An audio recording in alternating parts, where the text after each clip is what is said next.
watching this, it means you probably have a tight serratus anterior or a latissimus dorsi. So I'm going to show you 2 ways that we can get in there and start to actually trigger point release. And then I'm going to show you a stretch that we can follow it up with to actually lengthen out that muscle once we get through and break up some of those knots and adhesions. So first way, you'll use a lacrosse ball and a wall. Now what I'm going to do here is if I want to do the left side, kind of anything in this strip here is going to be fair game in those muscles. So I'll place my hand like this, I'll come up to the wall here, and I can get that ball right on either that serratus anterior or that latissimus dorsi. From there, I'm going to take a step out from the wall. Once I find that spot, I can kind of just pin it, and I'll just kind of, I can even lift this foot off the floor and just give that a lot of weight onto that muscle.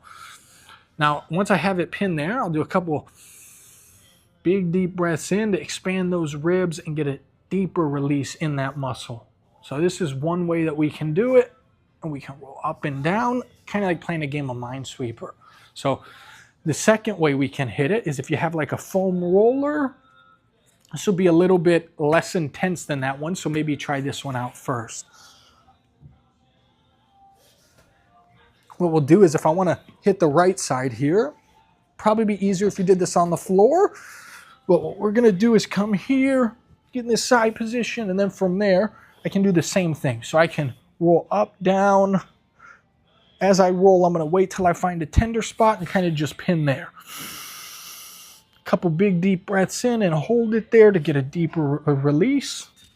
And same thing, I can move down lower here, work my way up, and get a really good spot to be able to roll out that whole kind of lateral strip where that lat and that serratus anterior ties into. Now, once we get a nice release in those muscles with the trigger point release, we can follow it up with a classic stretch to lengthen all this out.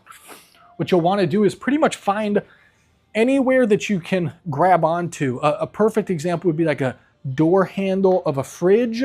That's my favorite. So what we're going to do here is I'm going to grab the top. I'm going to be stretching this right side here. So the side you want to stretch, the hand's going to go on top. And then the bottom hand's going to come down here. Now, all I'm going to do with that is I'm going to be pulling with this top hand towards me as I push away with this bottom hand. You're going to feel a nice stretch all the way through this, and we'll hold that for about 30 to 45 seconds.